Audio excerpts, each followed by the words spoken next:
Okay, we're recording in progress. I'm progressing to the door.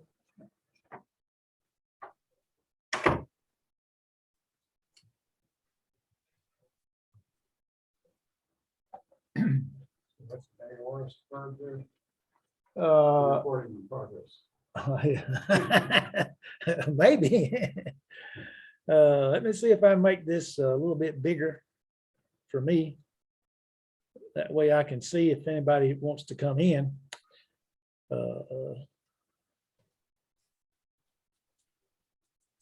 Okay. Since we just have one. So we are recording, so we will have class next week. We're supposed to go 15 weeks, and this is the 14th week, 14th day of April. And so we'll have class on April the 21st, and that will be our last class for this semester. In the next semester, we'll have Greek elementary class number 2, elementary Greek 2. If you want to continue your study, you need to let me, if you're going to do it, you need to let me or Brother Tibble know so we can schedule it. If no one is going to sign up for it, then it will not be scheduled. And that way they will schedule me another class. Okay. Okay, what we're going to do is we're going to look at our information that we sent you, because we call it the information for students. I haven't, if anybody, can y'all see when somebody's trying to, Jim, can you see when somebody's trying to join? I don't see anything, no, sir. I mean, do you see it anytime before? To be honest with you, I can't remember. I don't think so. Let me see Okay, my view. I don't, well, I'm trying to make sure, because I'm using my mouse and using my mouse, then it doesn't show down at the bottom. Okay, there are things that we have to learn, and we've gone over these and over these and over these, but we still gonna go over them again and again next week, because they're very important. And that is right here, there is, here's the definite articles. Now we've studied the masculine, the feminine, and also the neuter. We've gotten that far. And so here are the articles, definite articles for the nouns and the adjectives. If you memorize them for the nouns, it's the same for that, the adjectives. Now, if, for instance, you have a definite article, we'll say, for instance, ho, Christo, ho, agathos. That's we would say the good Christ. Okay, and so the good Christ, the word good would be in the masculine, but it would be an adjective in the nominative, because it's modified Christos. Okay, and so whatever it's modifying, it will be the same. The noun, it'd be the noun, and the adjective will be, whether it's going to be a nominative, they'll both be in the nominative, they'll both be masculine, sender and masculine. In other words, they'll be exactly right, except in reference, you're calling it, one of them you're calling the noun, the other one you're calling the adjective. And so you'd have nominative, you'd have the nominative, singular, masculine, and then you'd have noun, nominative, singular, masculine, and then you'd have adjective, nominative, singular, masculine, because they have to modify one another. And so, and then actually the definite article would also be a definite article. It would also be a definite article. It would be a nominative, singular, masculine. In other words, the first one here. So that's how they work. You won't have a masculine article modified a neuter or feminine noun, and you won't have an adjective that is masculine modifying a fender or neuter noun. They all have to be the same. Okay, so we have them here. We'll go down through them again. The nominative singular is masculine is ho. Genitive singular is tu. U, that's that diphthong. The ablative is tu. Dative is to. Instrumental is to. Locative is to. The accusative is tone. Now, the vocative, notice there's no definite article for the vocative unless it is emphatic. And this is rare. If you'll notice the note that I put out there on mine, this is rare. You rarely have that. And then you would have the plural. The nominative plural is hoi. Notice it's a rough breathing. The genitive is tone. The ablative is tone. The dative plural is tois. The instrumental plural is tois. The locative is tois. And the accusative plural is tous. And again, the vocative does not have one there. Now, if you'll notice those, because we're using the 8 case nouns, okay, the 8 cases, nominative, genitive, ablative, dative, instrumental, locative, accusative, and vocative. And so really, if you were to look at genitive and ablative in the singular and plural, they have the same definite article. The dative, the instrumental, the locative have the same definite article. But we break them up this way to get you to learn them this way because of when you look, say, for instance, if you're using the word in to Christo, that would be in the Christ. If you use in there, that word in, it automatically tell you it's locative. It means inside, because that's what the word in means. It's on the inside of the circle that we use. And so that will help us there. And then when we actually see, you'll see a lot of tone, because accusative is a direct object. And the biggest problem that I have is the memorizing the plural, tous. And I think the reason for it is because of the genitive ablative. I say, no, that's genitive ablative, but it doesn't have a sigma on the end of it, so you can see. And then we had the phenonym. You have hey for the nominative, the general. I'm going to put them together. The genitive and the ablative is taste. The dative, the instrumental, the locative is te, and the accusative is tame. And then the plural is nominative is hey. The genitive ablative is tone. The dative, the instrumental, and the locative is taste. I'm sorry, tas, ow, tas, yes. And then the accusative is taste. You have an I in it. And so if you'll notice again now that on the genitive plural, on the genitive masculine and feminine in genitive and ablative, all the way across, masculine, feminine, neuter, they're the same. And then you'll notice, we'll notice here that even a lot of the neuter is the same as that of the genitive. I mean, it's the same as the masculine. The nominative neuter is to, then genitive and ablative is to, dative, instrumental, locative is to, and the accusative is to. Ta, we say ta there. So there is a different way, you know, like I said, be consistent with it's ta. It's tone and ta, then it's to. The O is obey. Okay. So if you look at the neuter plural, you have te, tone, tois, and that's it, te. Now, how are you going to know with reference to the neuter whether it's nominative or accusative is the context. Okay. Most of the time, if the accusative, it comes after the verb, you might say it's a direct object, and that would be automatically an accusative. And so over there would be the same way, ta, in reference to the plural neuter. So you have to be careful at that. And just because you're memorizing these, you have to realize that they don't change. Okay, but this is for the nouns, the 8 class nouns. Any question? Okay, I'll have to use this to go down.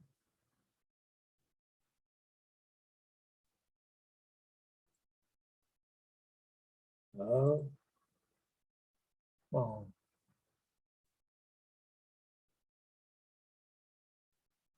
That's why I didn't want to do it.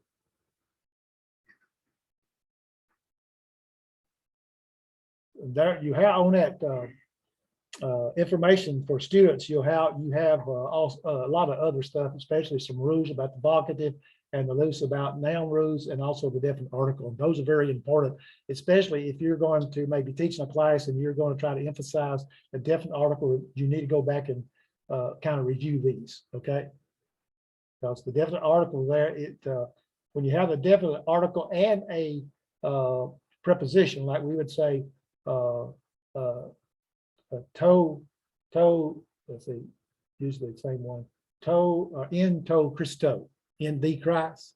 That's being very emphatic. If you just have in Christ, that's, that's just normal, in Christ, in Christ. But if it says in the Christ, now you won't translate that, but you will know that this is emphatic. If you was teaching a class, you would bring that across. This here also not only has the preposition, but it has the definite article also.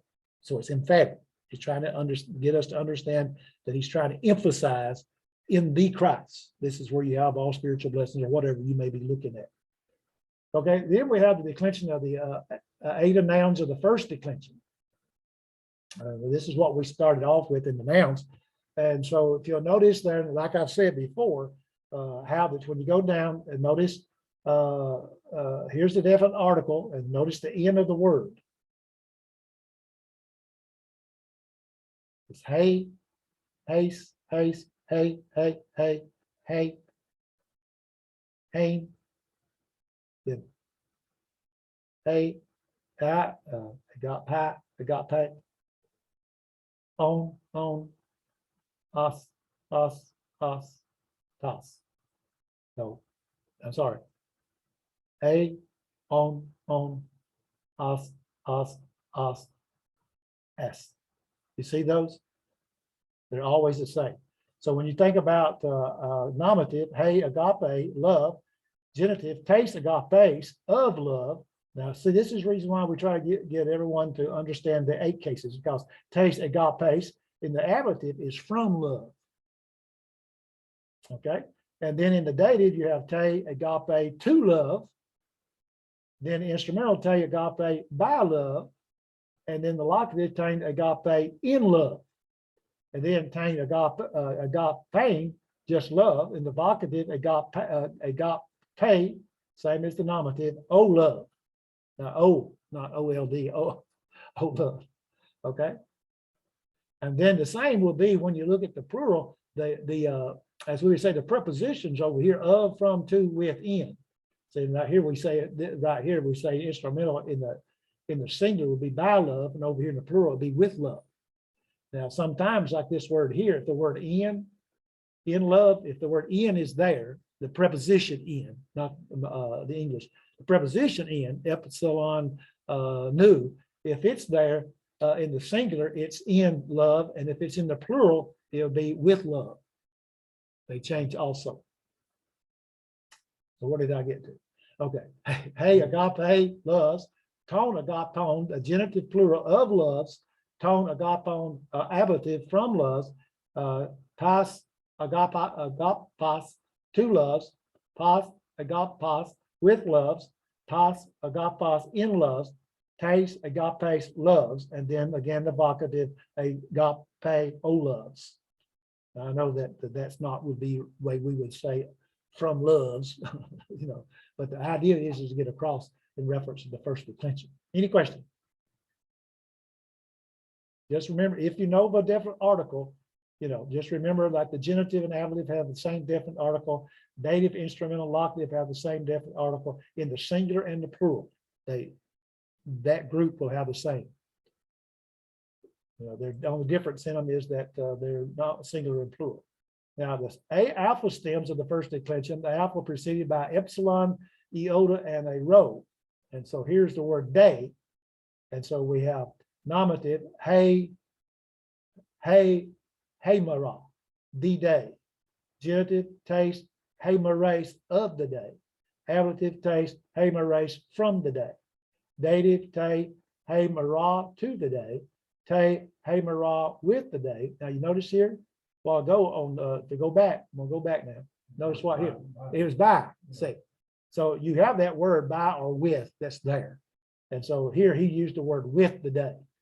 And so when you go back and if you look at the word like meta, you'll find that it's used in the instrumental case, and just like when we find right here from the ablative, if you go back, the word ek is always an ablative, and it's out of or from.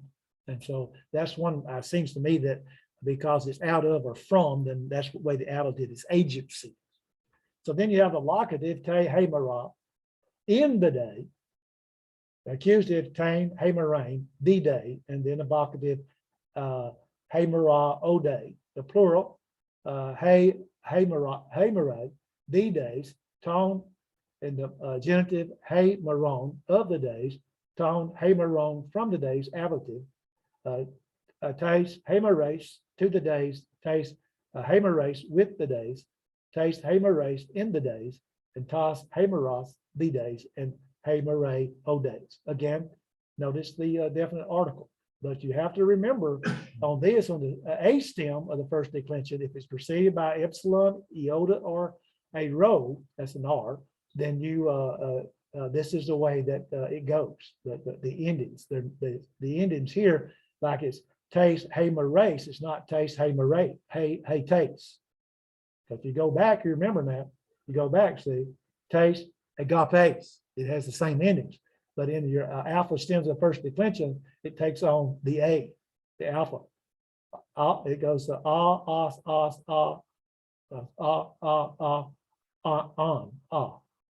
a, on, os, s, and A. And those that have taken it for credit, you after a while, because you're doing the exercises, some of this just, you look at the word and you'll say that word's day. Like, let me go back. That word's day, but you may not remember. You may say, for instance, you see it like this right here in the dative, and you remember dative, instrumental, locative, but you know it's hey marah, you know it means day, but if maybe you don't remember it's dative, instrumental, locative, but then when you see, if you memorize the article, you know when you see that it's got to be dative, instrumental, or locative, even though you may not know how to write it. You know, as long as you know the hey marah is the word day.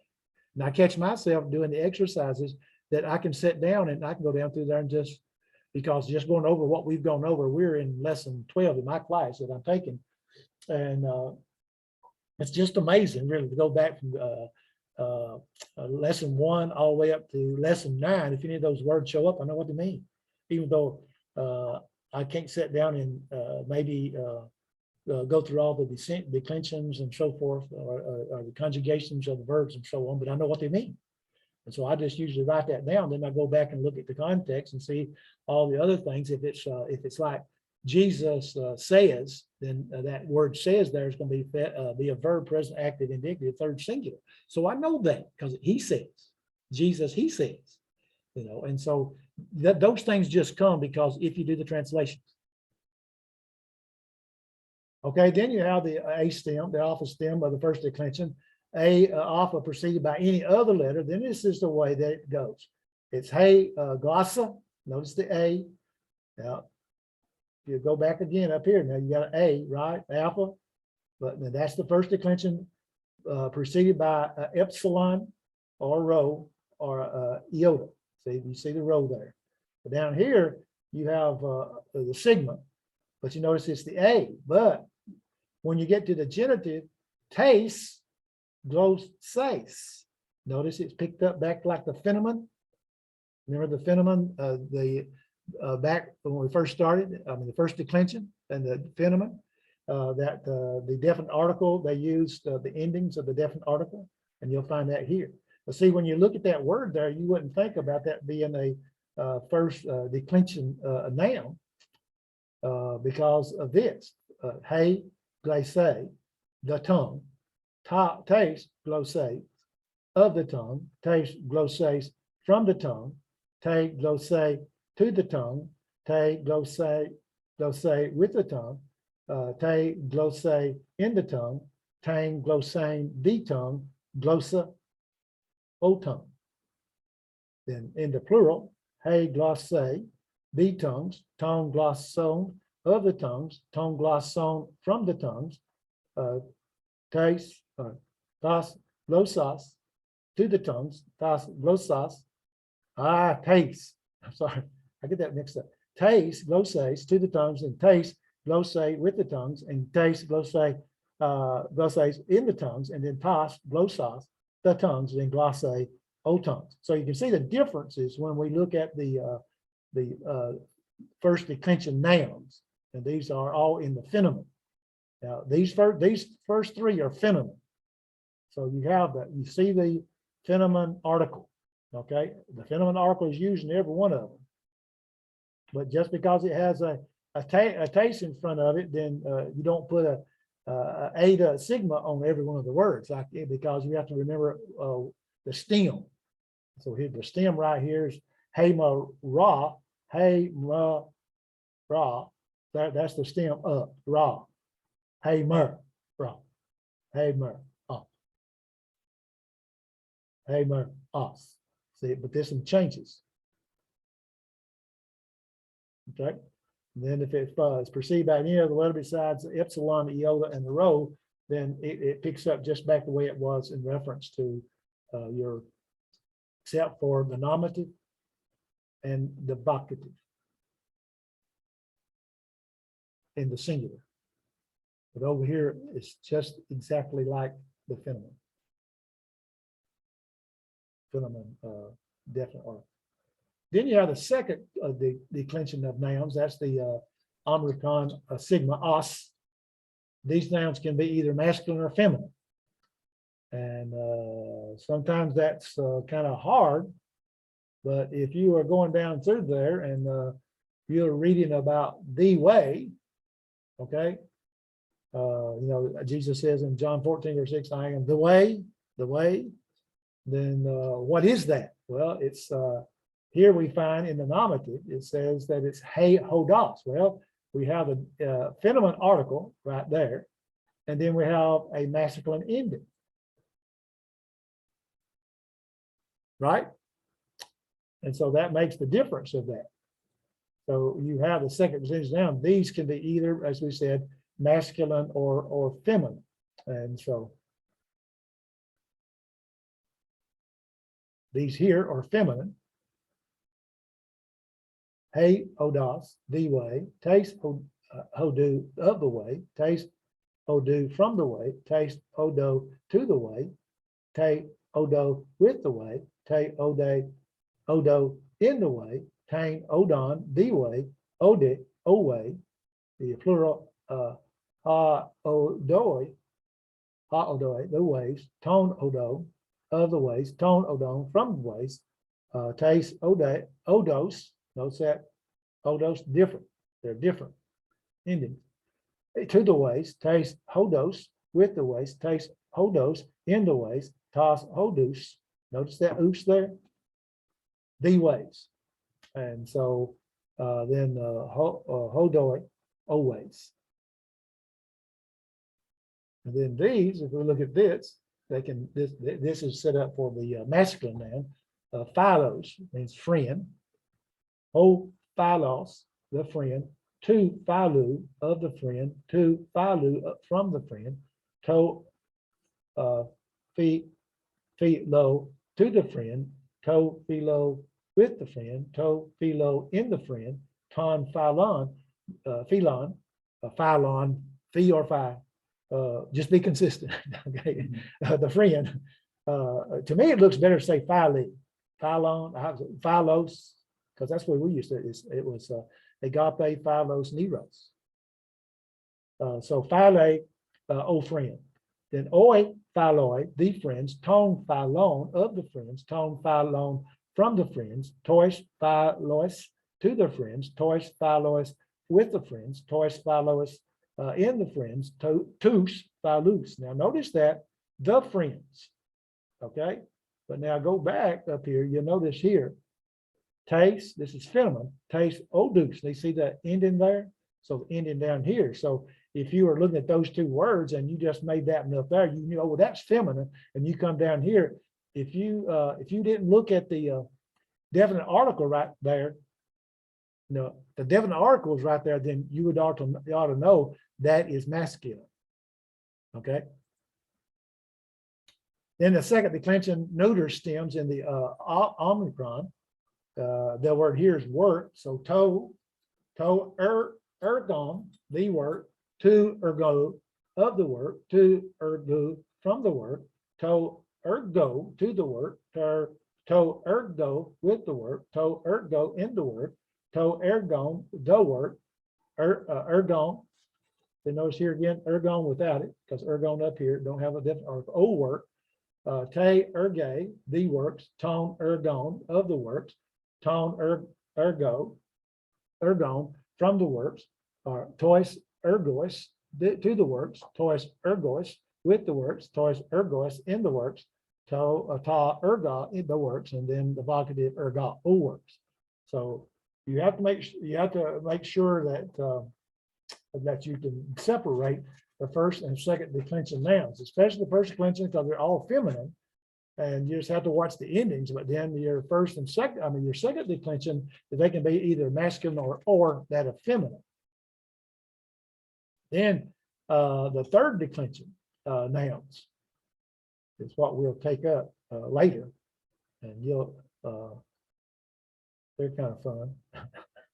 Because notice right here, there's your masculine in the third, there's your feminine in the third, and there's your neuter in the third. Still, if you know definite article. And so here again is the definite article. We've already gone through that.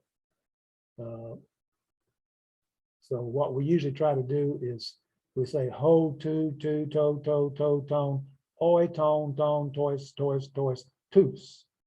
Hey, taste, tane. Hey, tone, taste, taste. And then neuter, to, to, to, to. Te, tone, tois, ta. We ain't got to them.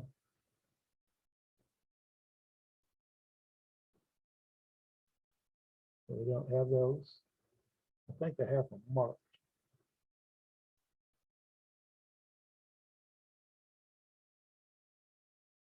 When I was learning to count, and when I was taking karate, I was learning to count, and that's the first thing they taught us is how to count in Japanese.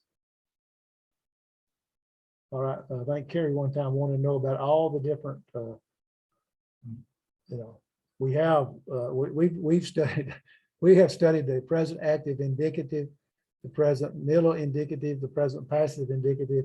Here's the imperfect tense, the aorist tense, the perfect tense, the pluperfect tense, the future passive, and the aorist passive. Also, the future middle is the same as the present active indicative, except it has a sigma before the ending, like luso. Luso. Something about the Greek verbs of they don't tell you the time. Like we have, it's in the past, and completed in the past. We did it. We have been doing it. You know, And we continue to do it. Yeah, we will do it. You see, all these verbs were like he says here, the imperfect tense translates with was plus the ending of the word. Then the aorist tense, here's what we're talking about, translated with AED on the end of it, visited. Like, So that that's what you said, it's not necessarily past tense. no, it means it's got to have a beginning somewhere. Like I said, you go over here, it's got a parade going through, parade starting down there. Well, when it started down there, then that would be aorist tense. It had a beginning. It had a beginning, yeah. And then sometimes that beginning, it continues. In other words, But it has to still be continuing. yes, now. it's aorist if it's passive. I mean, if it's aorist present indicative. So if it's aorist active indicative, it means continue. It's got a beginning. It's been had a beginning. Yeah, aorist is telling us somewhere along the line it's begun. Just like John 11 verse 35, it's aorist tense when Jesus wept. He just burst in tears. When did it start? When he got there. It hadn't started before, but it did have a start. And he continued. He just didn't burst in tears and stop. He continued to cry because it's aorist active indicative. So it stopped. I mean, it's a present. Now you have the present. I mean, you have the aorist, then you have the present, and then but it's still going on. And you look that way, you see the future. That's where it's going to go, right over there. That parade is going to end right over there. That's the future. See, so you got where you started something like in the past, all the way up to the future. So it's future active or Yeah. It'd be, well, it can be future active, indicative, future passive, future, oh, it could be future with any of them. Future passive, perfect, active, passive, middle, could be all three of them. Future can. And aorist, you have the aorist tense. Can it be active? Yes. Can it be middle and passive? So perfect tense translates with, have. Present results. This is what's taking place. It's taking place right now, but it's because of the past, present results of the past. 3,000 people were baptized into Christ. It's been happening since Pentecost. Thousands of people have obeyed the gospel. So it had a beginning. Have obeyed the gospel. Present results of a past action. And we don't have a lot of these. We have future passive. It shall be. In other words, he's talking about it's in the future, but it shall be. In other words, it says something other about what's going to be, and it says it shall be. When you look at its future passive, aorist passive would be translated it was. It's passive. So you have to make sure you understand that the tense of a verb, but also you have to know the activity of it. Is it present active? If it's present middle, is it present passive? And the same will be true with the others. But knowing those, I have those fixed in back of my Bible. Let me get my Bible since we're talking about those. I have a sheet that I put years ago, and every time I go to my Bible, I type this up again, and you notice it's made out of that what do you call that? Onion skin, and you can't hardly get onion skin through a printer anymore. It won't go through, it's too thin. But like I have active voice, subject producing the action. Like in Acts 2, repent. It's telling them to do something. Middle, subject participating in the results of it. And so in Matthew 27:5, Judas having hung himself. He hung himself. And the passive, subject receiving the action, Acts 2, and be baptized. Where somebody's doing it to it. Be baptized, repent and be baptized. And then the mood, the indicative is certainty and real. And then the subjunctive is probability, mild contingency. The operative is a strong contingency, possibility. Like Romans 6 and verse 2, God forbid. And then the imperative is a command, go ye therefore and teach. Then the verb tenses, now this is what we're talking about. The time of action is past, present, or future. And so, or particular, that's action contemplated as a single passive. Perception. So you have the present continuous action. The man is painting the house. Imperfect, repeated continuous action to be in the past. He says the man was painting his house. Or remember Jesus in Luke 23 verse 34, Father, forgive them for what they've done, basically. For they know not what they've done. And then you have the aorist, that's that punctiliar aorist, an action done at least one time. The man painted his house. It says, contend for the faith, Jude 3, which was once delivered unto the saints. It's already been delivered. But now we have it in written form. So it's continued. Then you have the perfect, the action in past results continuing in the present. The man has painted, I said that one. The man has painted in his house. Note that the aorist and the perfect tense are similar, but they are different. Colossians 2:16, for by him were all, 2:16, for by him were all things created. In the aorist tense, all things were created perfectly, as we would say, by him and for him. So then you have that pluperfect there. One time action with results lingering is something the man had painted his house. The man had painted his house.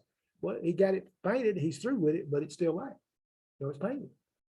And then in the future, the man will paint his house. And then like Jesus says in Matthew 16:18, I will build my church, or I shall build my church. Most people like will. Tell nobody else. But you'll get to those, if we were to take, if you take elementary Greek too. You'll see, I'm telling you, I wish, if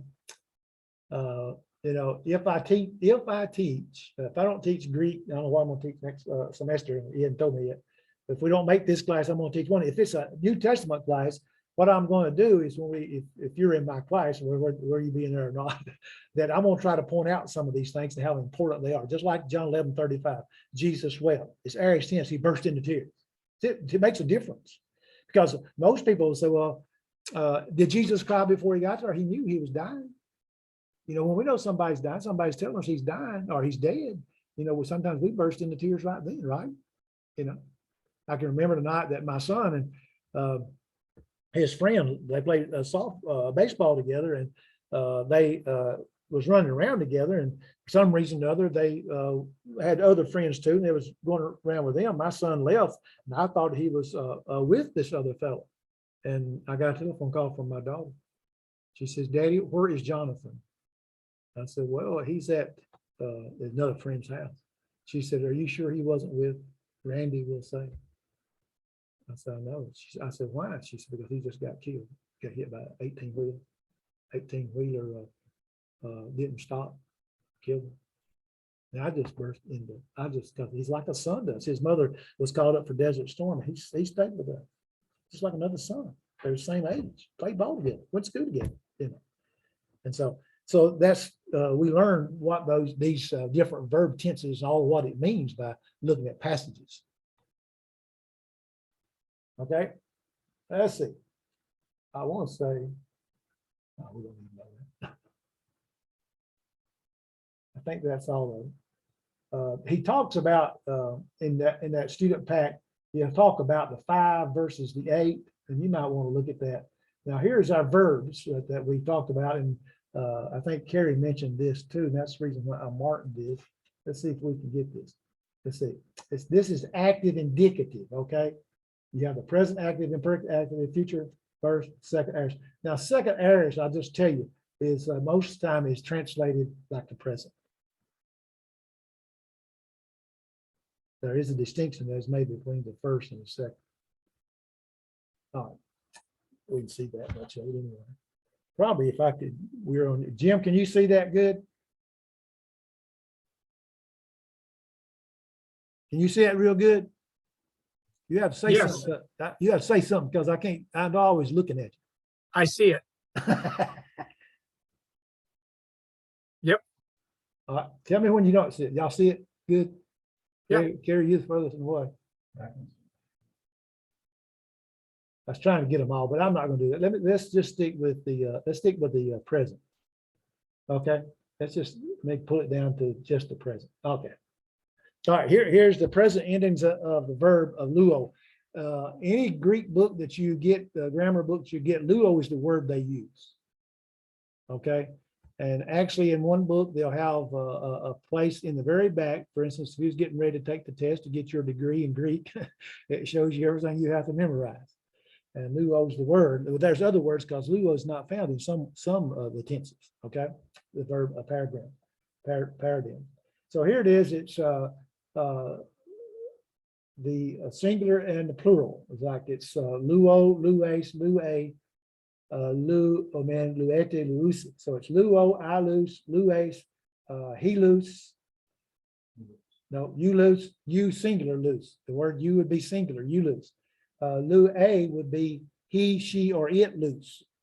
And first a person, luo men is we lose. Second person, lueti, you all lose. You all or y'all or ye. Because I think the King James, like I said, uses the ye. But just because it uses a ye every time, it may not be. I think sometime a person told me that it's a ye there, but it wasn't plural. So you might ought to be careful, kind of careful about that.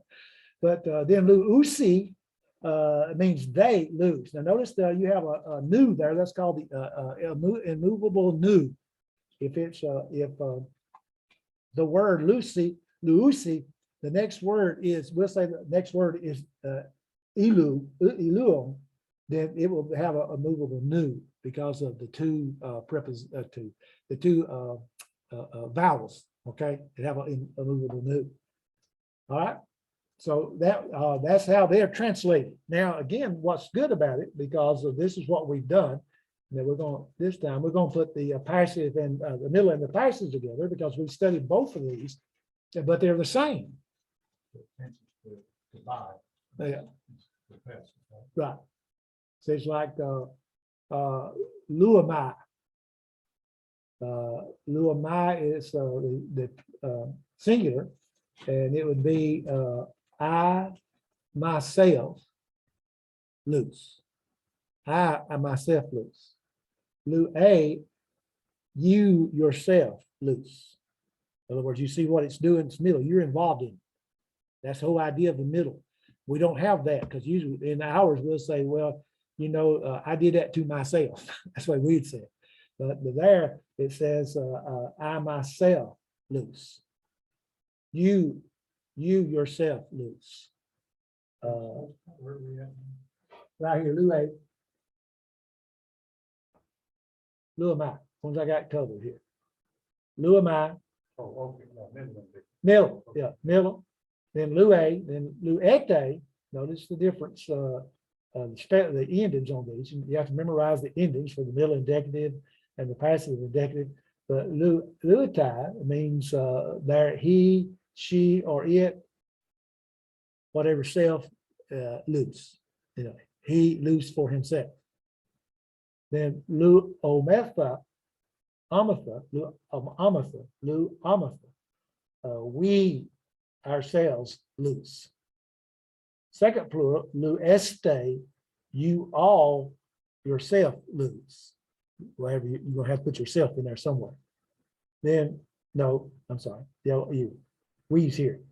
Lu Antai, they themselves loose. Now, then when you look at that, then you go down here and you see in the indicative, passive indicative, it's the same ending. So how am I going to know the difference? Well, when I read the sentence and I read the context, then I will know by the context, whether it's passive or where it's something where I involve myself, or it's something that I'm doing myself, or something that's being done to me myself. Being done to me is passive. You know, he says, repent and be baptized. Well, that be baptized there is not present. Yeah, you can't do it yourself. You know, that goes to show. I used to say to people, well, if I was out all by myself and all of a sudden a New Testament rolled up and I studied it and knew what I had to do, I'd go out there and baptize myself. Well, it has to be passive. But I still baptized myself if I was on the island. And then as soon as I got back, show my what would you say, that I was really wanting to obey what I would do. And I got back, I'd come find somebody to baptize me right then. That's one of the first things I'd do.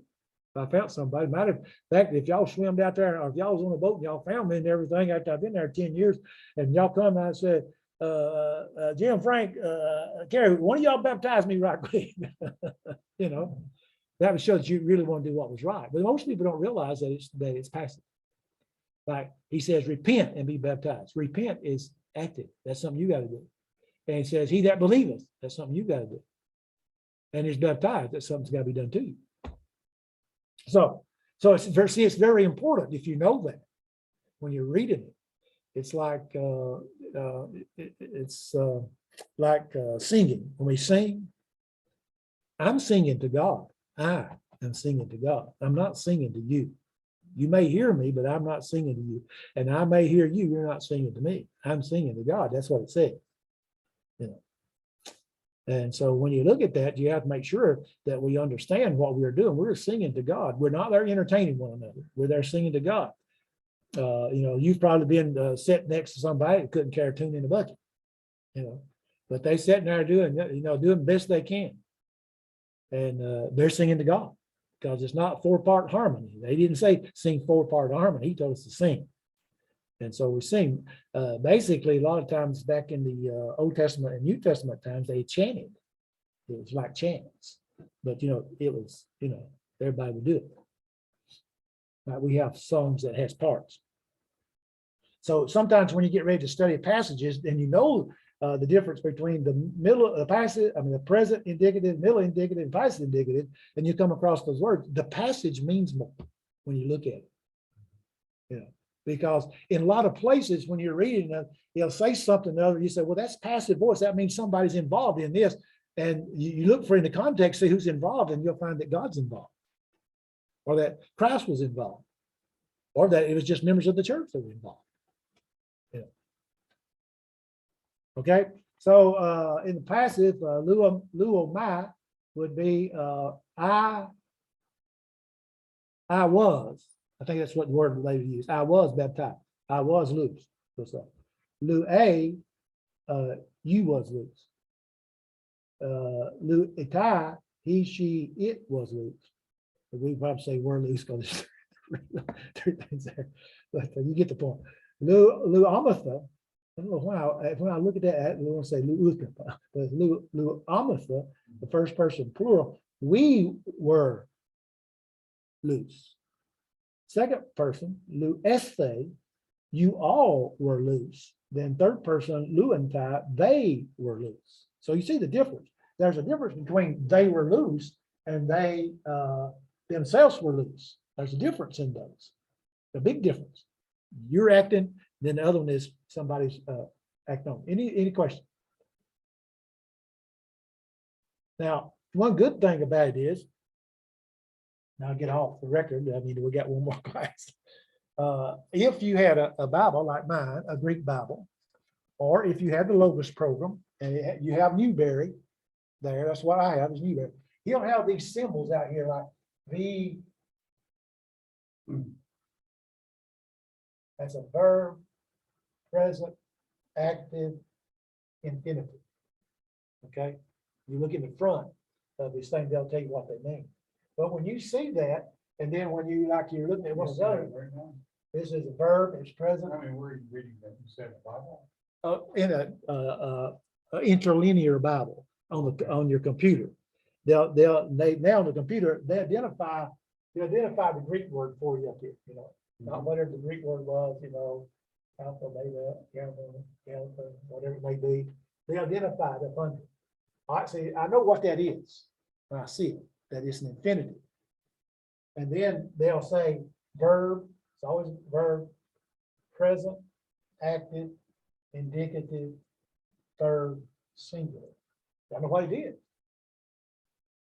Verb, present, middle, indicative, third, plural. Present, passive, indicative, second.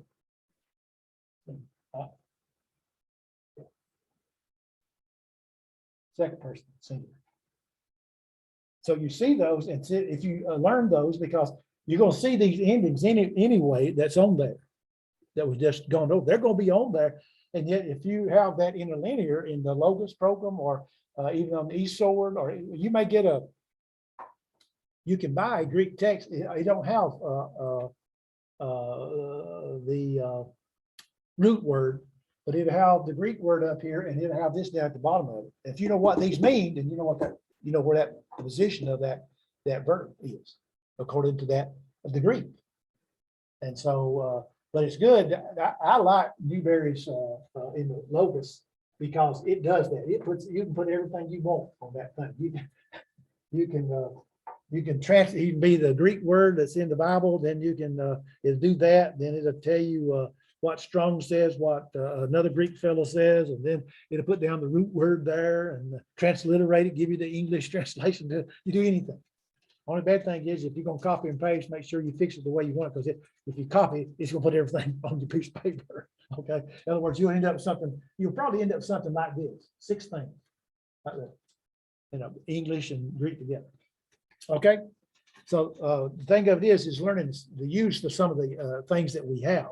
And I think that's what sometimes when we have classes, maybe at Cartersville one time, I taught a class on Greek.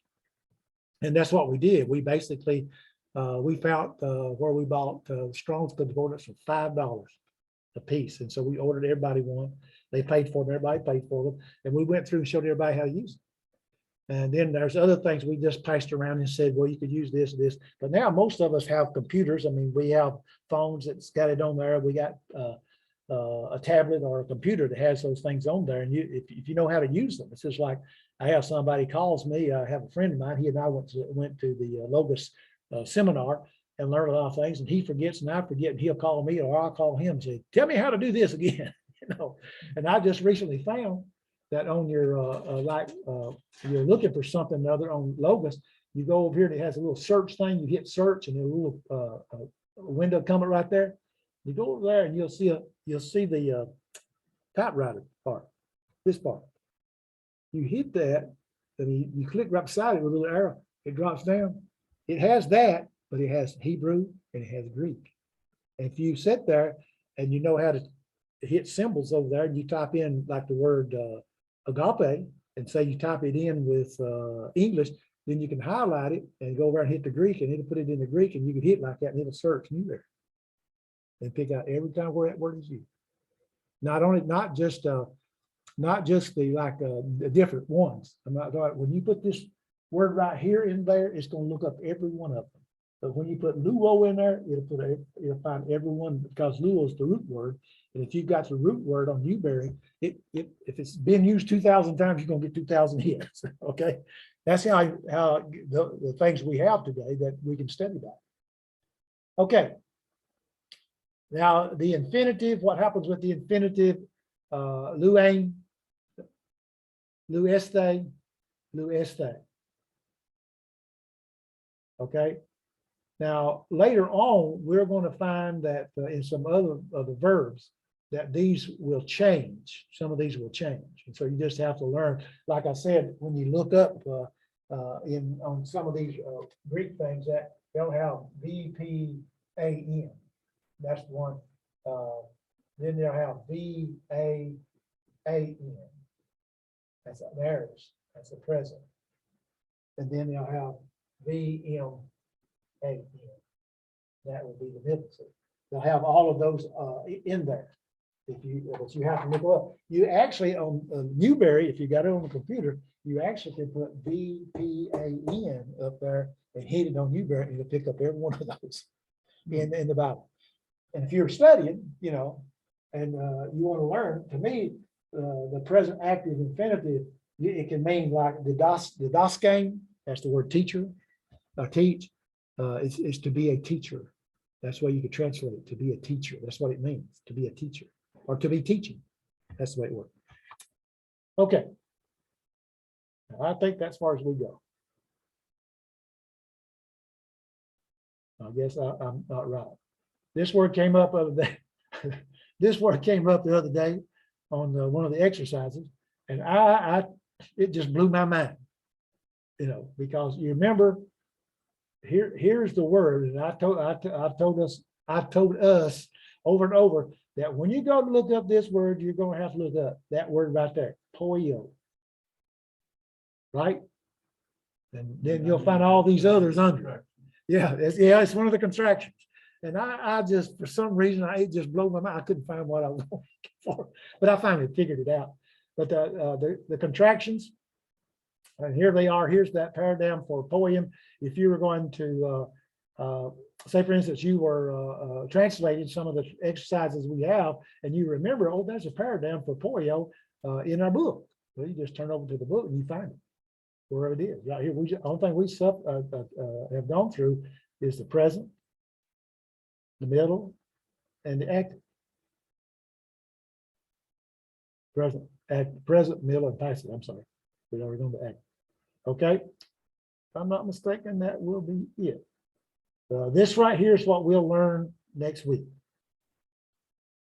Okay, we'll look at this next week too. Any questions? All right, since y'all got that memorized. Let's try this one. All right, Jim, you see it? You will. It's coming. Yes. It's there. All right. All right. I told y'all we would do 11 and 12. not 9 and 10. Is that right? We'll go through 11 and 12. We went live through 9 and 10, because I got it all marked. Here's what I told you about the signs. Notice I got out here, I got that code, verb, present, active, first person. Verb, present, active, indicative, third person, singular. Signs ending here, ta, semia, semia. The sign, notice I put the signs there. Sometimes there we'll find that they'll have a look right here, the verb here, the signs here. Look at the verb. It's a singular. It is a Greek idiom. Sometimes you'll have a plural subject and a singular verb. Okay. Sometimes it's not, in Greek, in Greek, a neuter plural subject usually has a singular, not a plural verb. Why would that be? Okay. We have, when we think about neuter, we have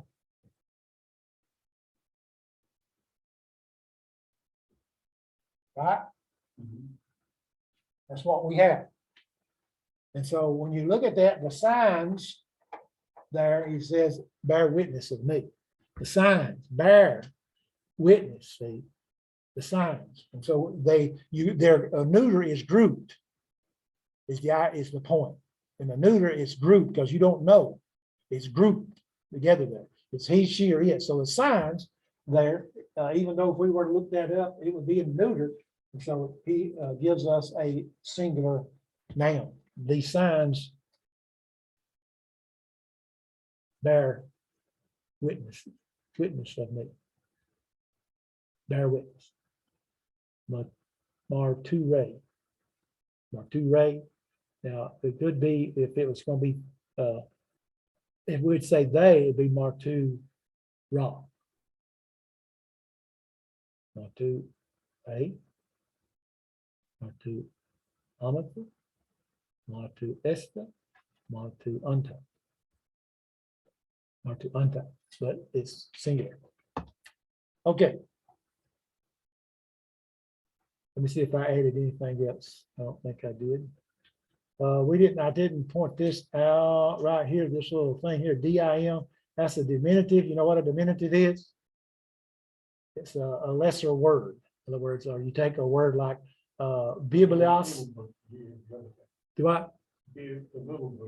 Yeah, it means the little book. Here, biblion is the little book, but it comes from the word biblios, which is a scroll or full book.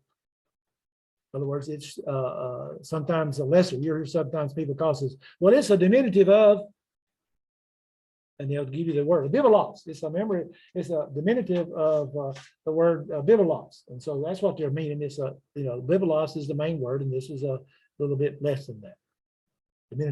Diminutive. All right, I'm gonna come back. We're gonna take a break, and we're gonna come back, and I'm gonna go over this right quick. This is something we added in our studies. Okay, let me see. More. Oh, recording in progress. Okay, in our studies, we study words, and sometimes we call them about word studies. And this was our lesson that we had last week that we looked at. This is the vocabulary for lesson number 10. And so I went back, and there is, you see this word like here, estho. Estho, it means I eat. It means really, I eat up, consume. But literally, the Greeks, they ate down. They ate and the food went down. Okay? That's what it did. But we say, well, I ate it all up. That's what we say. Well, literally, it means eat down. There's another word called katestio. We already had that. I eat up. I eat till it is finished. So you see the difference is in the word. Okay?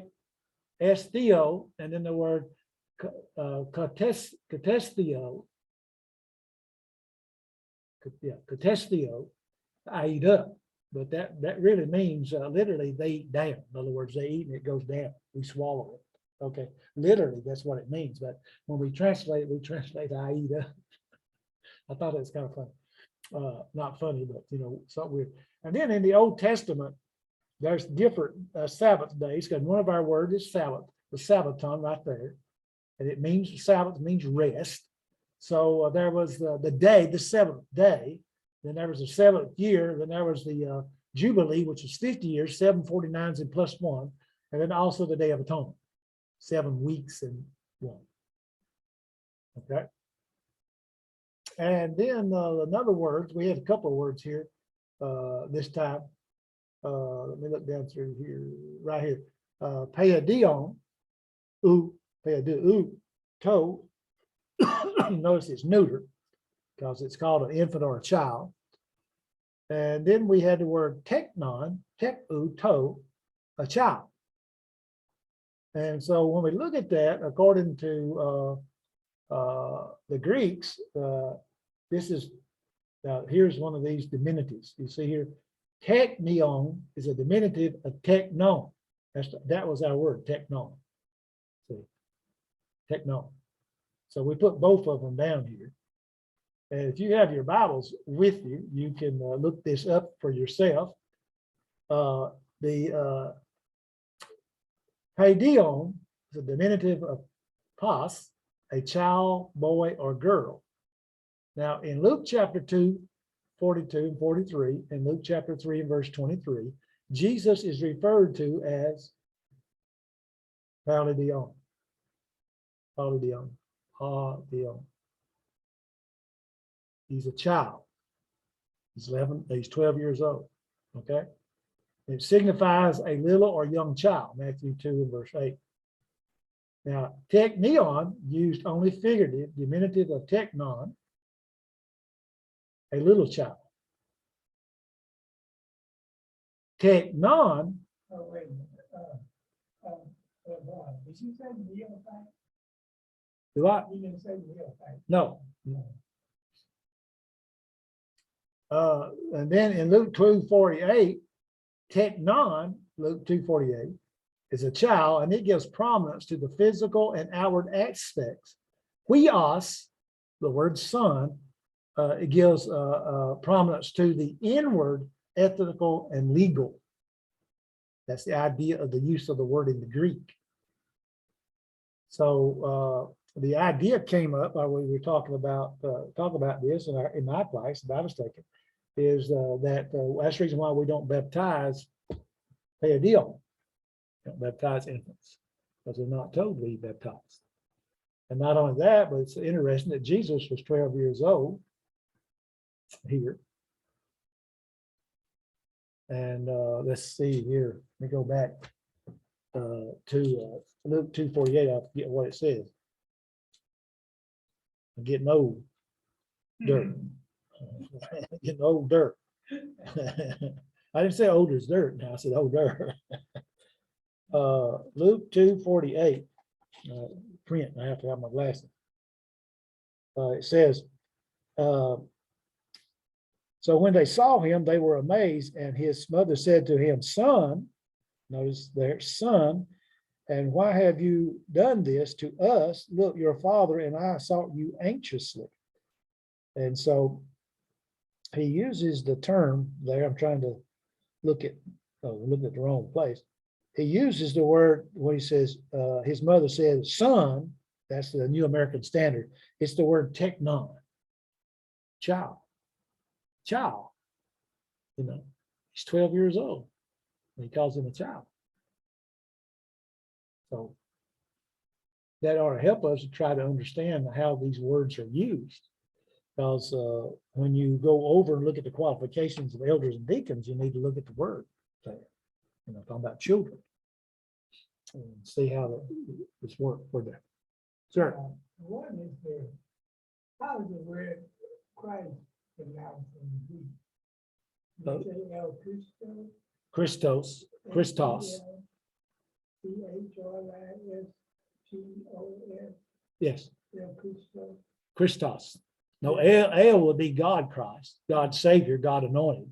The word Christos means anointed, the anointed one. And and also it would be the idea of Messiah. Jesus is actually dealing with more of the earthly name. Matter of fact, I think I may. Let me go down here right quick. I need to look at the.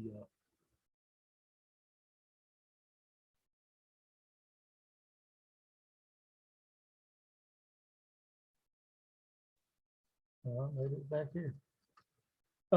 We were talking about the word Christos and the word Jesus, and I'm trying to see. I went back and made notes, some notes. I still haven't finished with this, so I'll come back now.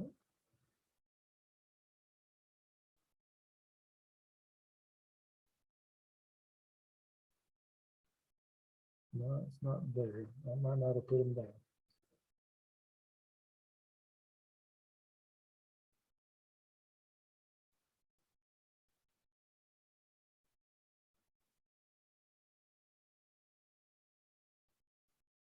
Usually it's smaller print. I may have, it may be in there, and I just.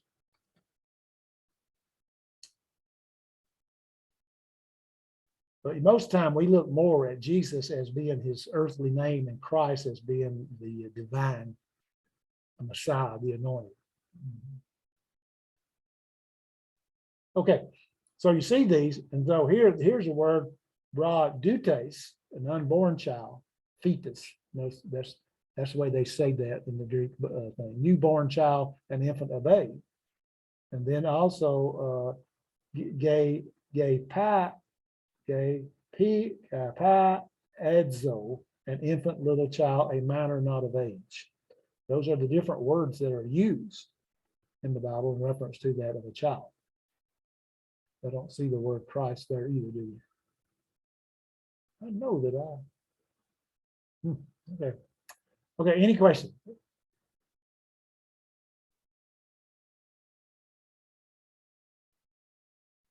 Okay, chapter 11 is dealing with the adjectives. Now, we've already studied the nouns, and the idea again is if you memorize the definite article for the nouns, whether it's a masculine, neuter, or feminine, if you memorize those, then they're the same ones that you will use the different articles and the endings with that of the adjective. Because if it's an adjective and it modifies a noun, they have to be in the same case, okay, and gender and number. Either, again, like I said, if you had a word and you looked at that word and it was a noun, it's a noun and it's in the nominative and it's singular, masculine. We don't usually put those. Then your adjective, if you are, you put adj, but I use the word j, letter j. Okay, that's adjective. J is an adjective. Then that adjective would have to be the same thing. Okay, and not only that, but the definite article would have to be the same. So in other words, you'd have a ha or ho, whatever the other words are, because they all have to match. This can't be hoi, plural, and these be singular. Can't be that. Now, we notice now in the neuter, remember in the neuter, you'll have a plural subject and a singular verb, okay, at times. Not every time, but you do see it. I mean, let that thing stay out so long that it can dry it out. So just remember that. Notice here he says, Steve, Stine, hey, Pule, Ka, Kif, Lim, Me, Ne, Ho, Hoidas, hey, hey, usa, tang zoe. Matthew 7:14, narrow is the gate and straighten the way leading unto life. That's the way to translate. So you notice there, narrow is the gate and straight way. Look at the endings of the words up there. When you look at the words up here, you see now here it is. He says stene, then hey, pule. And this is what he's talking about here. And he says there, and then this word, teth limene, hey. Now you see the hay there, the narrow, this is like narrow is, that's the gate, straighten the straighten there is that word, and then hodos, the way there, hey. You see that? Haydos, hey, hodos. Then here, hey, stephe, narrow is the gate. So forth.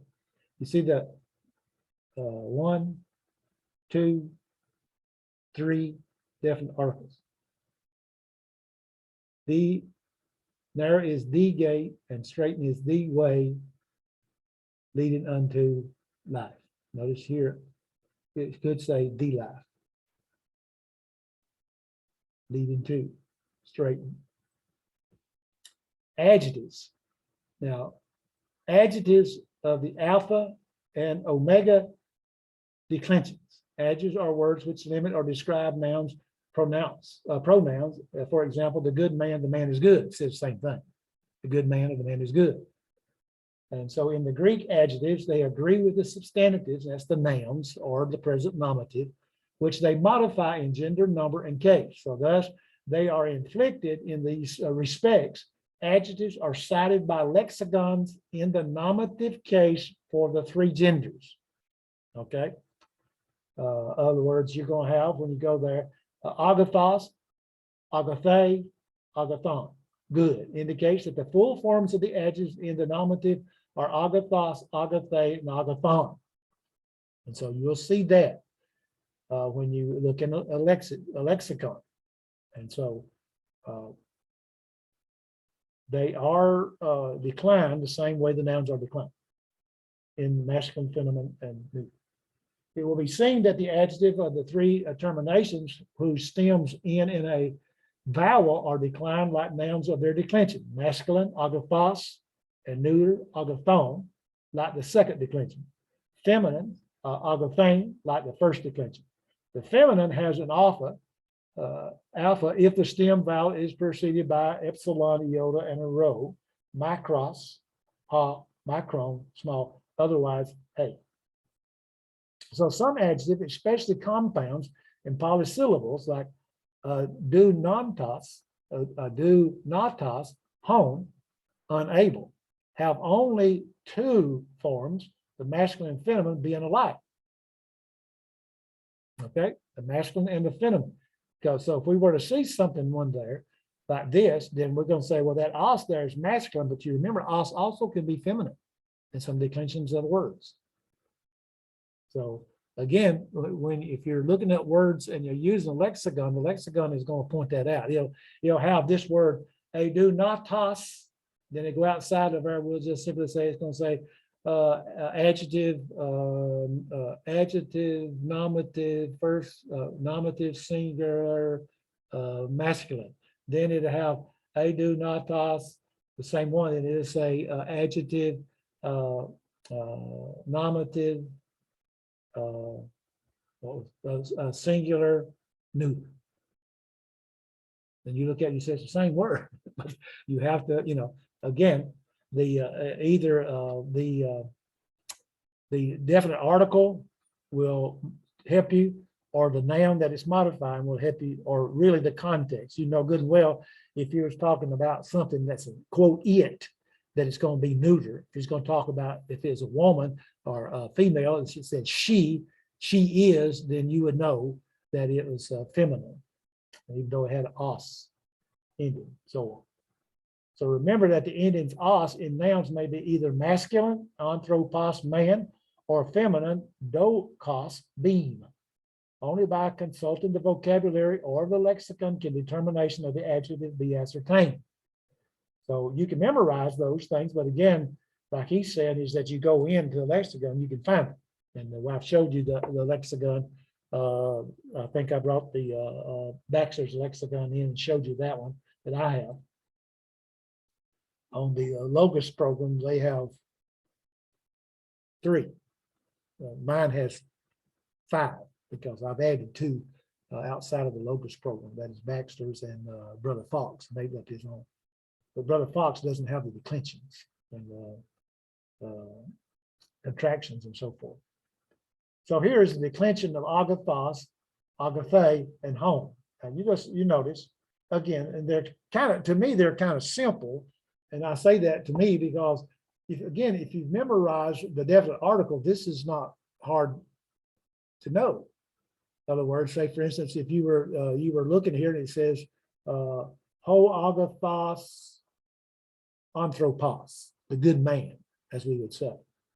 And you look at that and say, well, that has to be nominative because of the os, but not on that, but because of what? The definite article. And anthropos is man, or mankind, or human beings. Okay?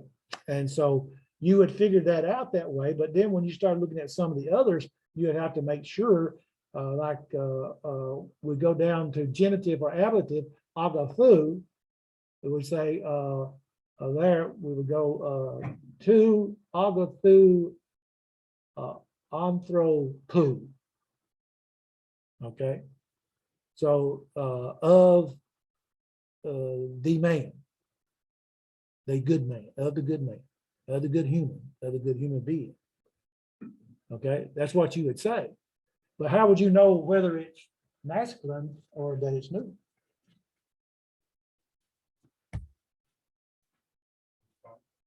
You have to look at context, yes. And not only that, but you can also look it up. I mean, I made those words there, but say for instance, agathu is not used in the New Testament. Well, it won't be listed. So then what are you going to do? If you're doing an exercise, because all the exercises in the book are not in the Bible. So you'll be doing the exercise, you look at that and say, well, I looked that up in the lexicon and that word is not there. Not used. So then you have to go back and say, well, if you're just doing exercises, you have to say, well, it could be either masculine or neuter. So what I usually do when I do mine, like in that case, sometimes with a genitive adjective, but in that case, I would put like agathu, I would put it's genitive, we're going to say. Okay, genitive. That's no, it's a noun. There's no genitive. Okay, it's singular. And then I would put M like that. If I'm just going through, I can't get the context. Say, for instance, you're doing the sentence and you can't get the context. And you don't have a Newberry, if it's a Greek New Testament passage, and you don't have Newberry's where he's pointed out in the book there that it's one or the other, then you have to just put down through there like that until you read the whole context in the Bible. But in an exercise, like I said, sometimes you can't tell about the context that's not there. And so if you were taking this for credit and you was going to, and you were keeping up with that, even when you were translating, you would say it's either masculine or neuter. And so because some instructors would probably count off because you didn't put down that it could be 2, it could be either one of them. So you'd have to make sure you understand, again, in reference to that of the definite article. Note he says here, y'all want to go through those? We have time to go through those. Let's see, he doesn't put them. I was hoping he would put them. This is not one of them. No, he doesn't do that in this one. Sometimes, before when we talked about agathos, it was with anthropos, I think, or with another, not with a noun. So you have, again, agathos, agathu, agatho, agathon, agathe. Agathe, agathase, agathe, agathane, agatha. Okay. agathon, agathu, agatho, agathon, agathon. Again, notice the neuter noun and accusative has the same ending. And then over here you have agathoi, agathon, agathois, agathus, agathoi. It's masculine. Feminine, agathe, agathon, agathes, agathas,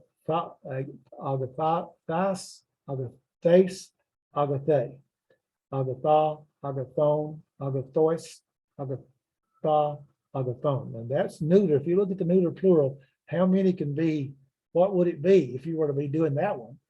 You'd have to put down, well, I don't know if it's nominative, I don't know if it's accusative, and I don't know if it's vocative. See, because it's the same word, spelled the same way. Now, sometimes, and I noticed this, that they'll have, when you're looking, you may look in a Greek word and see this here has a grave mark right there over the omega. You see that? Sometimes you'll look and all of a sudden you'll have the breathing mark over here and the accent over here.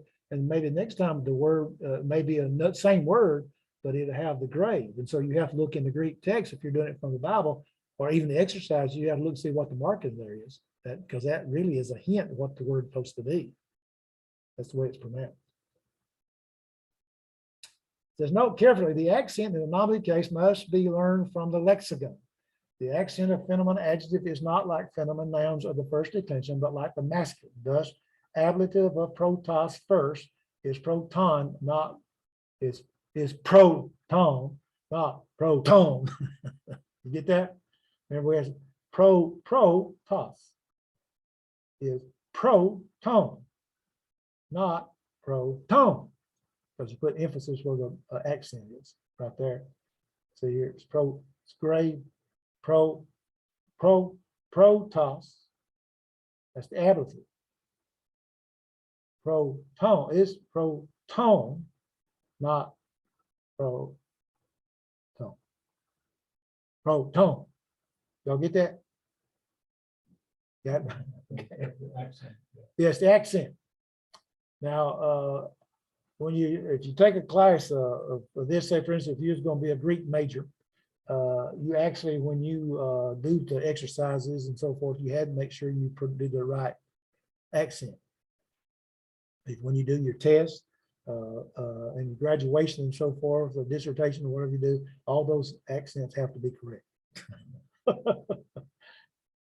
That's really getting to it. All right, now here's the position of that of the adjectives. The adjectives may be either simple attribute as ho, agathos, anthropos. Okay, that's simply, as we look at it, the good man. Or it could be ho, agathos, the good man. Okay. Or it may have a predicate use as agathos, ho, anthropos, agathos, the man is good. Now, when we say it has a predicate, it's got to have a verb, right? So you got to put the word is there.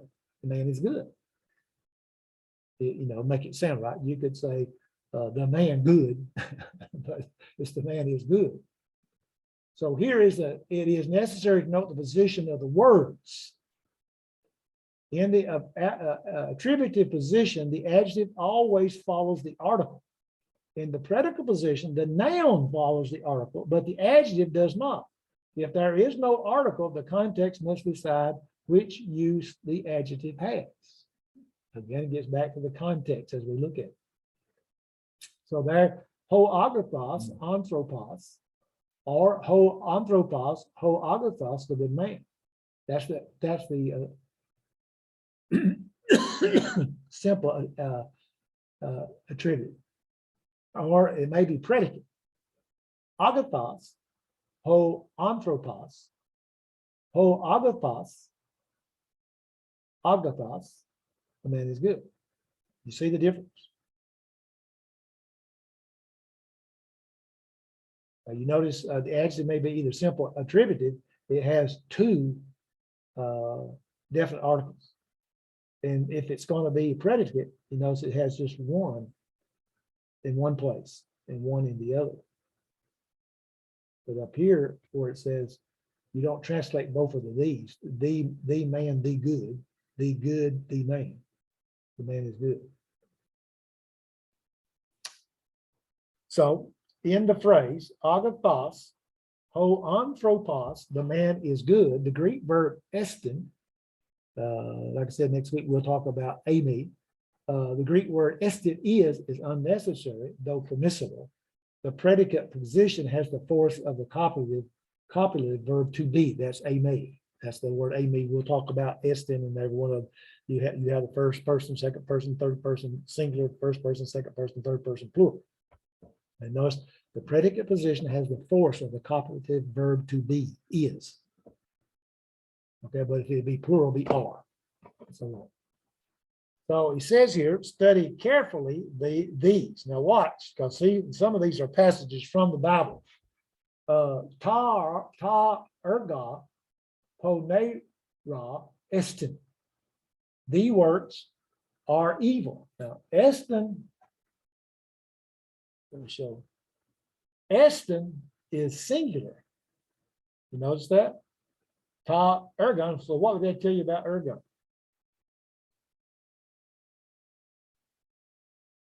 Is it masculine, feminine, or neuter?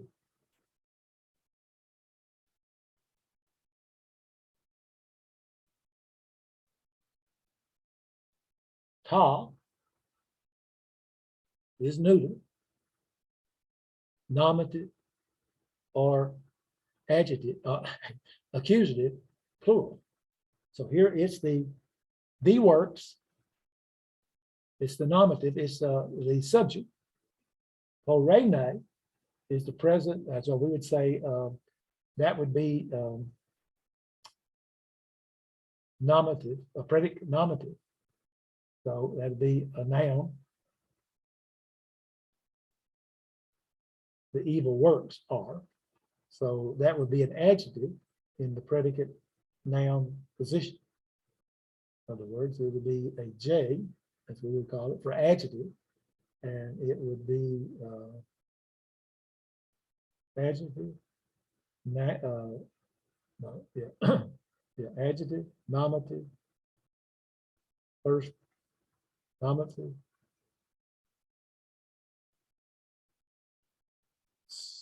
plural, no singular, plural, neuter.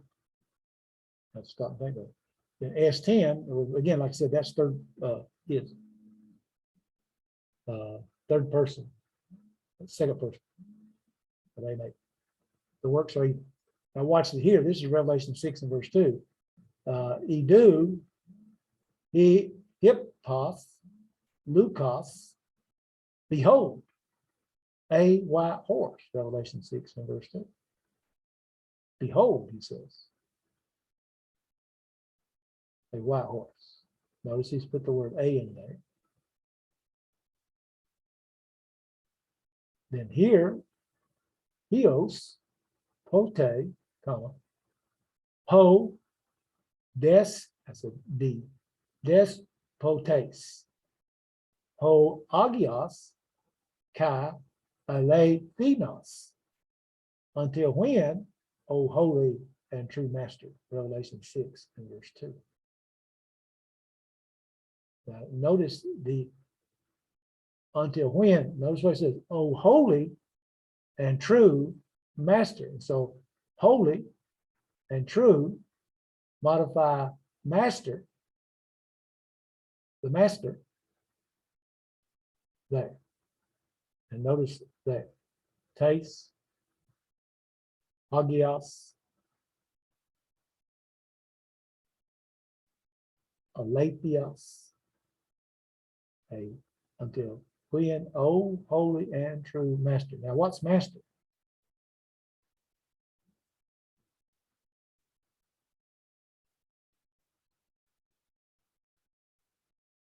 What's the end in there? Feminine, right?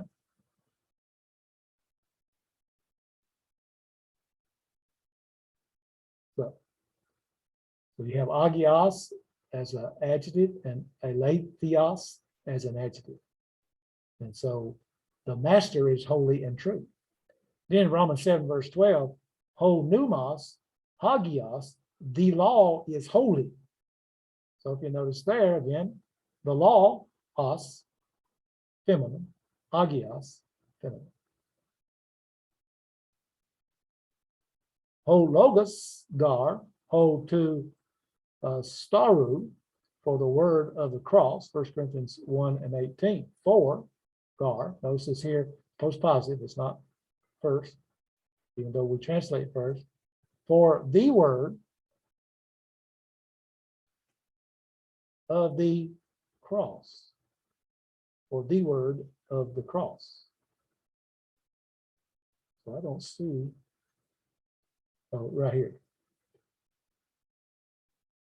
Ho logos, gar ho, two right here. What's two? It's genitive. So it's of the cross. Why ho?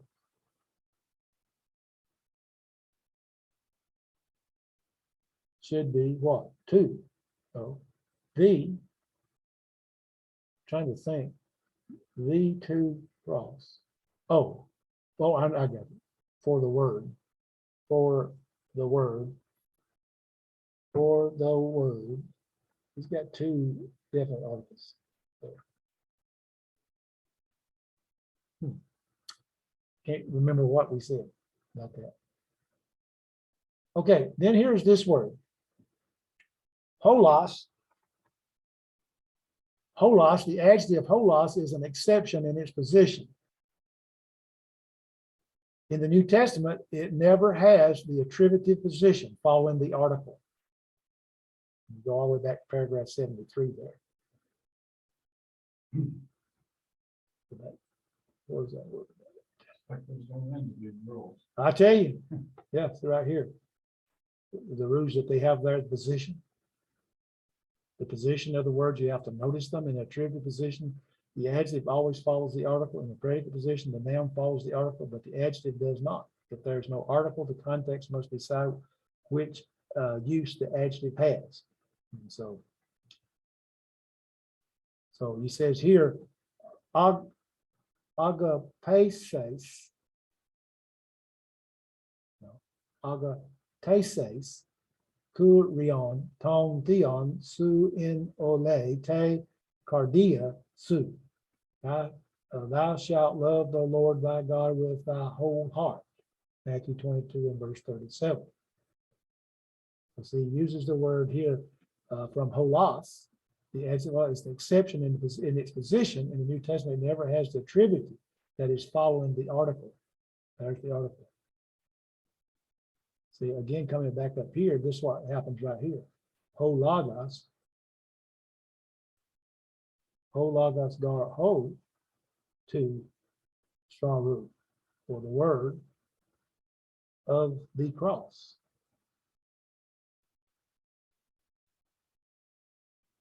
I don't get that one. Right there. I'll have to ask about that in my class, because I don't get that on that one. Do y'all get? I see over here, right here.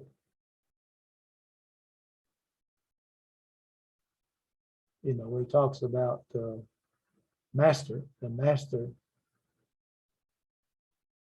Okay. Well, there it's easy to come out because it's the master, the holy. He says down here, oh, holy.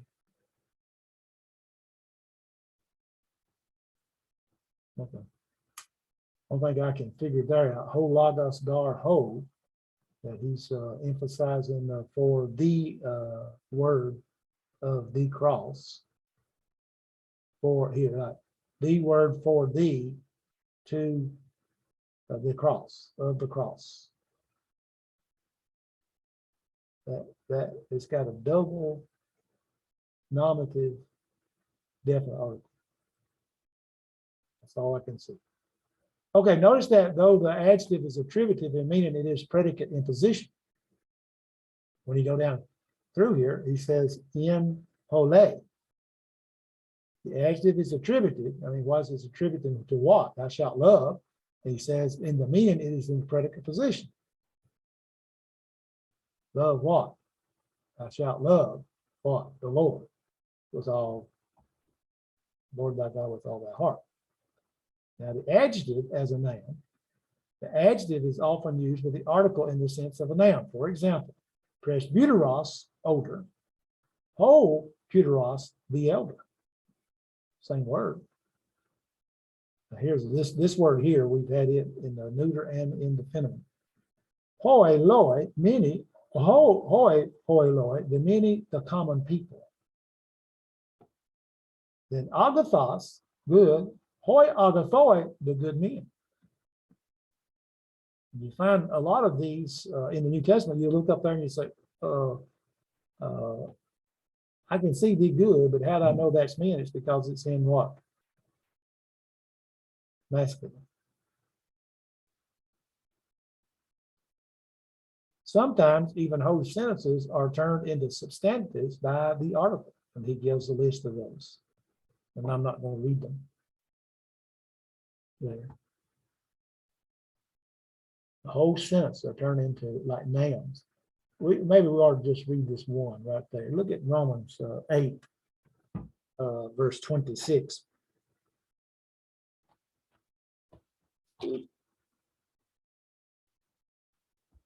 I better look at this one so I can tell if I can do it. Romans 8:26. There he points this out. He says, likewise, the Spirit also helps in our weaknesses, for we do not know what we should pray for as we ought, but the Spirit himself makes intercessions for us with groanings which cannot be uttered. And so you go down through there, and he says here, hosatos, that's a noun, de kaito pneuma, that's a noun. So man, this is a 10, 15 letter word. Su nante lambaneta tes. Okay, so that's a noun. Asthenies in weakness. Hamon is a pronoun. Togarte prosu koamatha, we shall pray. Ke tho dia up oe demen, no. Allah al to himself, to pneuma, spirit, hupe rim to kena, intercedes. That'd be a verb, uper, hamon, pronoun, with groanings, nerve, noun, and inexpressible, a noun. Stu nagmos, la latos. So the reference, as he points out there, in reference to that of the nouns that are there. Sometimes even whole sentences are turned into substantives by the article, and there's all kinds of articles in that passage there. Many substantives, for example, hemera, de hoidos, way, cray, hand, are omitted when their article and adjective make them clear. The noun is in ellipsis, being indicated by the gender of the article. Adjectives and adjectives. Te, trite, on the third day. See, on the third, it's on the third. Where's the word day? Hemera. Ek, de, dex, on, tone, theo, from the right hand, because of the word of God.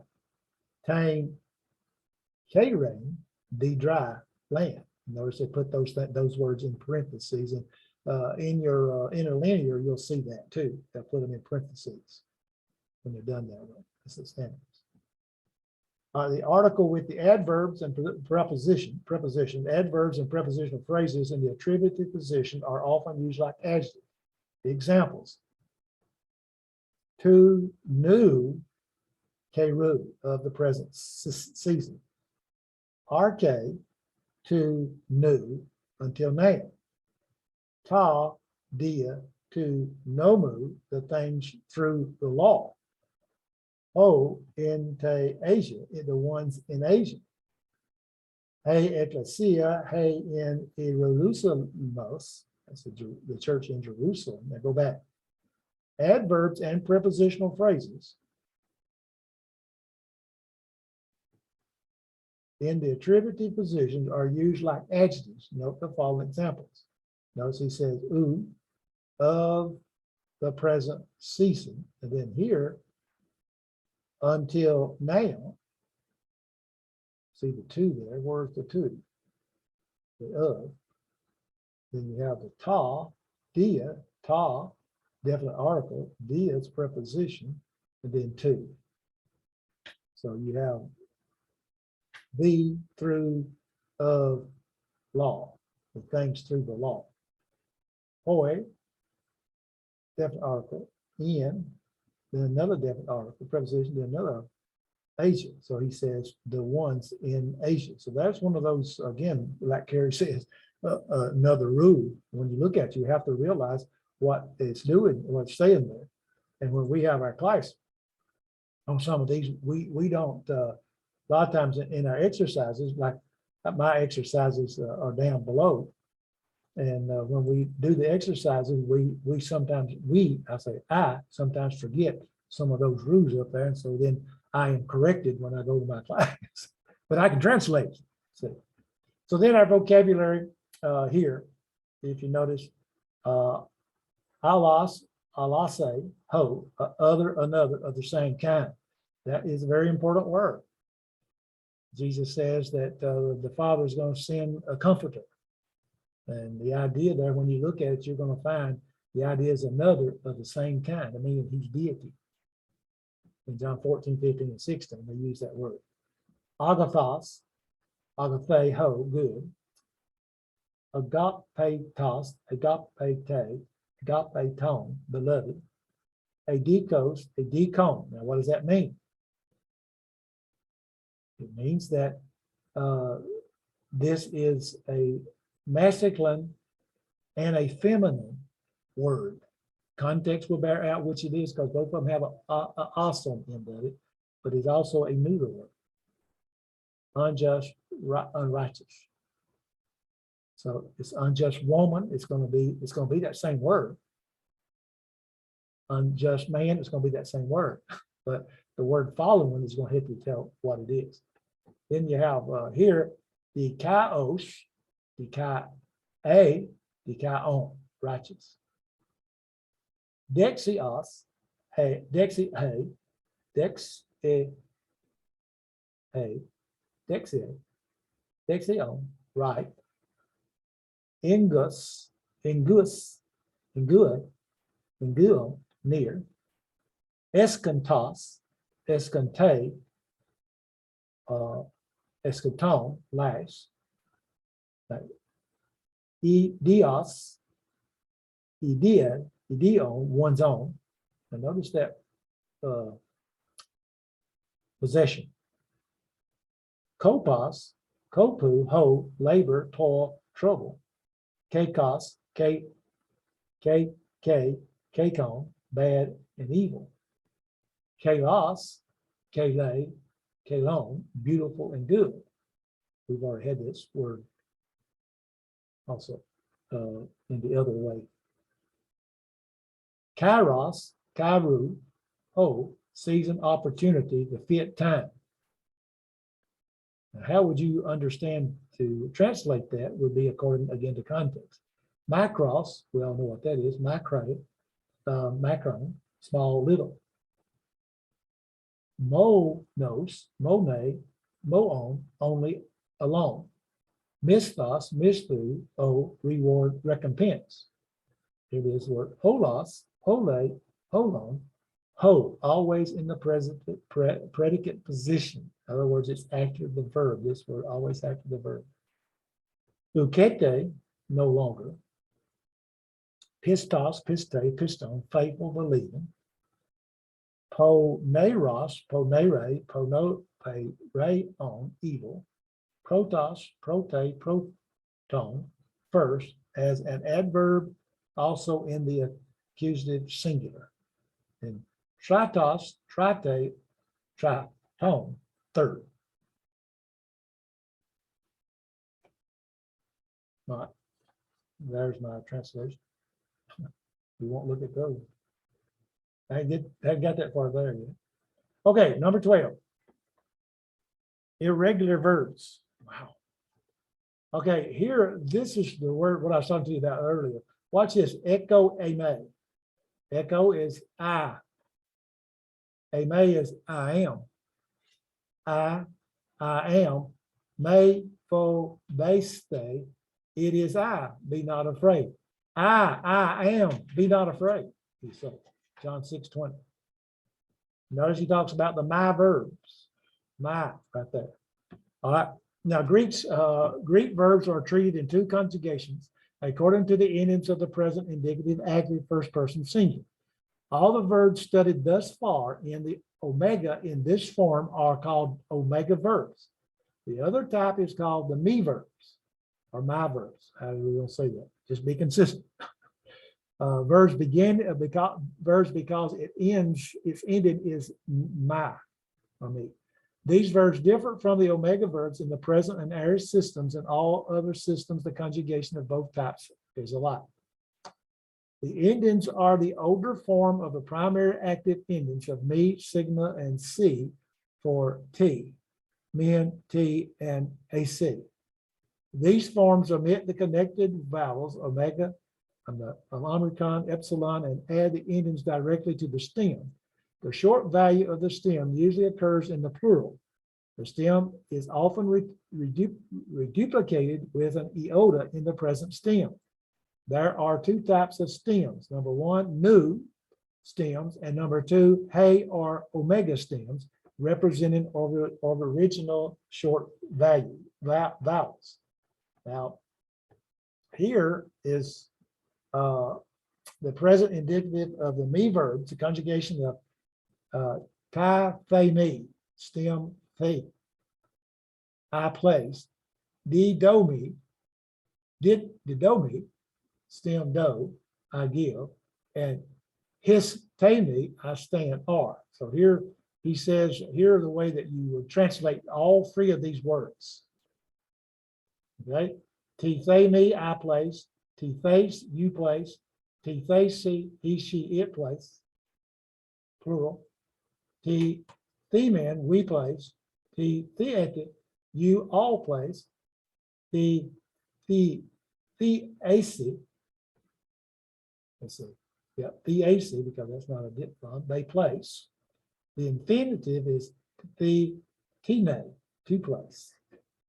And then you now notice that over here, when we go to the word the domi, I give, is the dose you gave, you give, the dose he, she, it gives.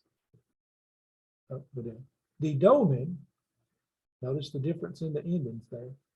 We give, the dote, you all give, the do AC, they give.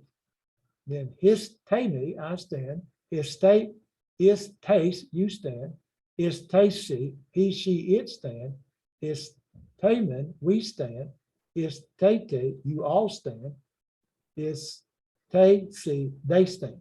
And then here's, I didn't do the infinitives, de, donate, to give, is tene, to stand. You know, notice the ending and there. Nay, the present indicative middle passive of the me verbs, the middle passive of the me verbs use the same endings as those of the regular omega verbs, except that there is no connecting vowel. Like is tomai, I am stood, is the same, ye are stood, is the te, he, she, it are stood. Notice that's singular now. Is tamatha, we are stood. Is teste, you all are stood. Is tainte, they are stood. The infinitive is taste. Tell you about that. The total number of me verbs in the New Testament is much smaller than the omega verbs. However, several of the me verbs are in the list of the most frequently used words. Hence, it's important to master these forms. And that, to me, that is one of the hardest ones, these me verbs. You know. And so here are some of those. Hagios, hagion, set apart holy. Hoi, hagioi, the saints. Notice that here they're set apart for holy, but then when you go to the plural, the saints. Apa dig domi, I give back, return, repay. A fee me, affinity, I leave, let go, forgive. De numa, I show. Diabolos, diabolu, slander, evil. De domi, I give. Oteo, I ask a question. Heteros, heteron, another, a different. Now remember we had alos while ago is one of the same kind. If this word is used, it means different. It's a different kind. Someone different, something different. Two different words. Thanatos, hold death. Is take me, I stand. Transitive or intransitive word, verb. Kathiste me, I sit in the point constitute. Lampo, I shine. Luxnias, hey, a lampstand. Luxnos, hold lamp. Osmes, hey, odor, smell, favorite. Para de domi, I give over, betray. Pim play me, I feel fulfilled. Proscuneo, with the dative object, I worship. T me, I place, stand, lay down. Tote, then. There's the exercise. Y'all through with those? Yeah. All right. Any question? Yeah, I don't have lesson 13. You don't have, oh, okay. Okay, I'll send 13 and 14 to you. I'm sorry about that. I thought the reason why you don't have it is because I thought we were going to be. This was it. Yeah, that this was it. But it's not. So we have the next week, we'll do 13 and 14. We'll review and do 13 and 14, and class will be over. Again, if you're wanting to take it for the second, let me or let Tommy know. Right, here's the one I really wanted to get to was 13, A May. You know, all that others, I think in the other books are later. A May is one of the first lessons that we learned at school because it is used so much in the Bible. Okay, any questions or comments? I know y'all memorized all that as we were going through, so y'all have a good night. Goodbye.